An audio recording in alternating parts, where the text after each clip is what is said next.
Americanism is not a matter of race or ancestry. Americanism is a matter of heart and soul. Theodore Roosevelt. Good morning and welcome to another episode of The Sovereign Goat Man, unedited, uncut, and straight from the heart. I'm going to tell you a story. My parents waited 10 years to legally come to the United States. Back in 1984, December of 1984, that was the date of our departure from the Philippines. A few months before that, and this is a true story now, my father wrote on the big white cardboard the Star Spangled Banner, and he pasted it on my wall, on my ceiling actually, so that before I go to sleep at night, I could read it, memorize it, and learn how to sing it. So long before we set foot on American soil, I knew how to sing the national anthem. Now, granted, back then, I was still confusing my F's and P's and B's and V's, so you could only imagine how I sang the anthem with a thick Filipino accent. But at any rate, what's going on in the US nowadays, it's not an immigration, this open border policy that Democrats have created. What we're seeing as far as the influx of migrants, that's not immigration, that's an invasion. We're being invaded, and it's all by design.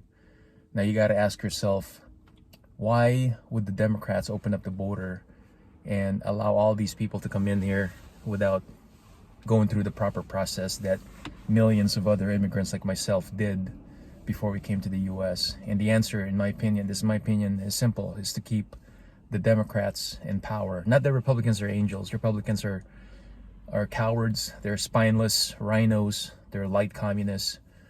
But at least Democrats are honest enough to openly say, yes, we're communists and we will bring this country down. So in some ways, that's something that we freedom lovers are at least aware of.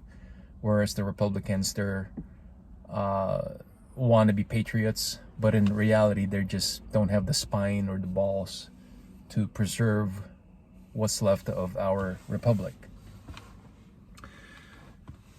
So going back to what I was saying as far as being an immigrant and what Americanism is all about, the founding fathers gave us this republic, and they actually called it the Great Experiment. And because when they gave us this nation, they created something special that has never been created before. That's why they called it the Great Experiment. Being an American, anybody from anywhere in the world can be an American. That's the beautiful thing about this experiment. If you want to be Japanese, you cannot just say, "Oh, I'm immigrating to Japan and become a Japanese citizen." No, you have to have Japanese blood. It's the same thing in many countries around the world. In Italy, ethnicity is tied to citizenship. Not so in America, because Americanism is a matter of heart and soul. It doesn't matter if you were born in this country or if you're currently living elsewhere. If you embrace freedom and liberty, you already have what it takes to become a good American. And unfortunately, even if you were born in this country, if you embrace Marxism, I don't give a shit if you have a piece of paper that says you're an American, because the truth is, you either embrace liberty or freedom or you embrace tyranny. If you embrace tyranny, then I cannot see you as a fellow American. And yes, I'm talking to you liberals. From an engineering standpoint, if you have a building that is infested with rats, and if you have a building that has a lot of asbestos, and you ask yourself, how much will it take to repair this building? Let's say it's $10 million. But then from a business standpoint, you also have to ask, how much does it take to tear it down and just rebuild it?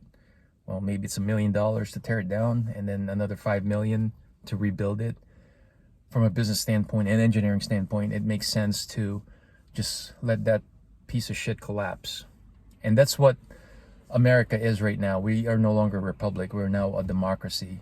And whenever you hear the word democracy, you should not celebrate. You really should cringe, because democracy is mob rule. It leads to, it's socialism, communism in the making. Democracy means you have 10 people, 6 people that can dictate how the other 4 can live their lives, and there's no freedom in that. Being free means you have 10 people, 10 sovereign individuals, and as long as these individuals are not hurting other people, they should be able to live their lives as they please. So America is that dilapidated building, financially, but most importantly, morally. If you look at the big cities in the US, a lot of them, especially the big liberal cities, they've amounted to nothing but Sodom and gonorrhea on steroids. Let the old America collapse. Let the physical America collapse. And I'm okay with that. You know why? Because ideals will never die. The ideal of freedom and liberty, for those of us who embrace it, and again, it doesn't matter whether you're here in the United States or elsewhere in the world, if you embrace freedom and liberty, you already have what it takes to rebuild that great experiment. You already have what it takes to be an American. So let this shit collapse. Let it collapse. And because for those of us who are ballsy and courageous enough, we can rebuild this. We can rebuild the ideal America once again, because being an American is a matter of heart and soul. And with that, and I always remember that. And with that, I am the Sovereign Goat Man.